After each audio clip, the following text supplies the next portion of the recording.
Good morning guys. Ngayong umaga, nandito tayo sa likod. Update ko kayo sa mga alaga natin dito, no. So, katatapos ko lang magpatain ng mga alaga natin ibon. So, ayun.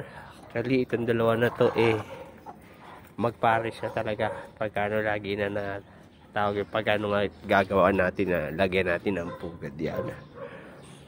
So itong matandang inahin natin na to ay naglilimlim na simula pa nung isang araw.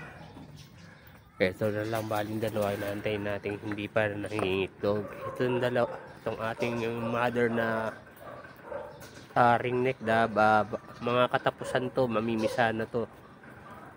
Dalawa na yung itlog niyan. So hindi ko sila hinulo para maayos yung paglilimlim. Katapusan, may check natin yan, follow up natin pagka kung napisa na. So dito, kung nakikita nyo, ayan, may mga itlog dito. Naglagay din ako ng pugad kasi nung una na umpisang maglimlim yung isa nating nahiram na inahin, gusto dito una ginawaan ko rito, ayaw din naman umupo. So ang ginawa ko naman dyan para hindi sila magkapalit, inaabangan ko yung inahin na matanda, yung pula.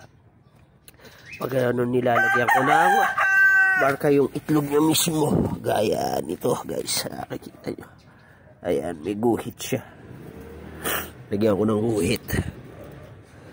So kasi no isang beses na sila dyan, nagtalo pa sila, 12 yung itlog. Nangyari na basag yung isa. So 11 yan dapat. Pagkatapos ayan, binabasag na naman na ay kinain itong inahin. So dapat 11 dyan, nililimliman niya yan. Sila nung nakaraan isang inahin, nabasag yung isa niyang itlog. So naging 10. Ngayon siyam na lang. Ibig sabihin kinainog matandang inahin natin yung isang itlog. So ayan siya. Ayan lang ang pangit kasi pagka matanda na talaga yung inahin at saka pagka ganitong nagsasamer. Kaya dapat pagka lagi meron malapit sa kanila na inuman ng tubig. Once na pagka nababa sila ng pugadan o nalabas, kaya naiinom agad sila kasi yung tendency, pero sa pagiging matanda na inahin, kinakain nila yung itlog. Pero sana wag na mabawasan yung siyam na yun at saka mapisaya kahit mahigit kalahati. Kasi ang hinahabol ko na lang dyan sa inahin na yan yung lahi niyan. Kasi maganda yung hindi ako nung bata-bata pa siya nakagawa ng susunod sa kanya na magiging inahin. So halos lahat yung tatlong inahin natin na yan, pero yung sa akin na dalawa tsaka yung nahiram ko na yung parang hiraw na yun, limbuyugin na inahin, nalimlim na siya. Tapos ito yan yung isa na yan, dito siya nalimlim. Ayan, 5 na yung itlog niya dyan. Yung nahiram natin na isang inahin, yung itim, dito ko siya ayan, meron siya dyan itlog. Anim yan, anim. Yan ko siya kasi doon niya rin sana gusto makihati ng pagpupugad doon sa isa. So ginawa ko kagahapon inabagan ko na alam ko na siya iitlog, kinaragan ko yan daanan niya dyan at inobliga ko siya na doon na maglimlim. Ginawa ko yung itlog niya na naando na nakahiwalay, meron siyang 5, nilagay ko rito, tapos pinurse ko siya na naobliga siya na doon umitlog. Kaya dyan sa yan pag dyan na yan iitlog.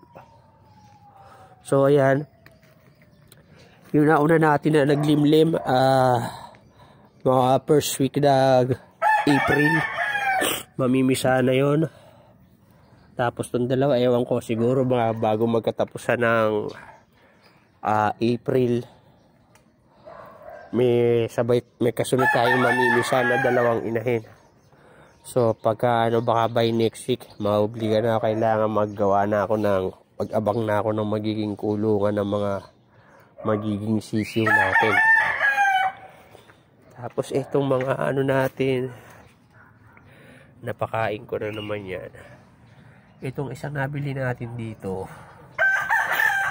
after 2 days simula nung binili ko sila, nailipat ko rito, nag-drop siya. Meron siya dyan na anak, 2 piraso.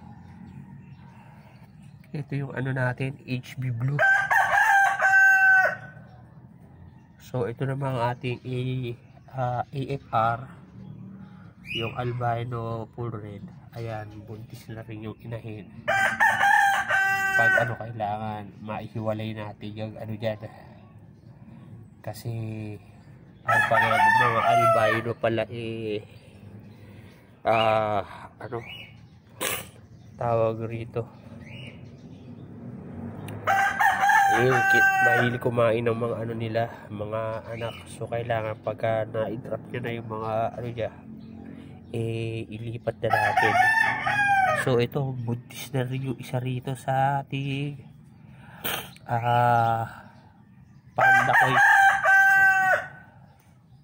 Buntis na rin yung babae na isa. So itong tuxedo wala pa. So antayin natin to, tsaka itong electric blue natin. Pero dito sa panda natin, meron na buntis na yung isang babae. So mamaya gagawa ko ng video pagka lilinisan ko yun, at saka yung naandun sa taas yung mga naging unang anak nitong ating red tail na to. Hindi ko na kung AFR din to kasi halos magkaparehas na sila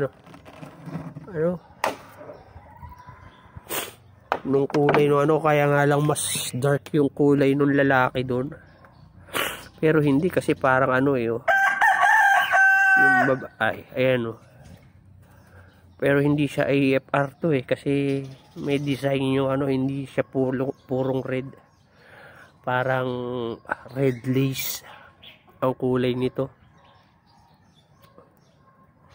Ayun punong lalaki para sa yung babae, kaya mo parang red lace kasi may spot.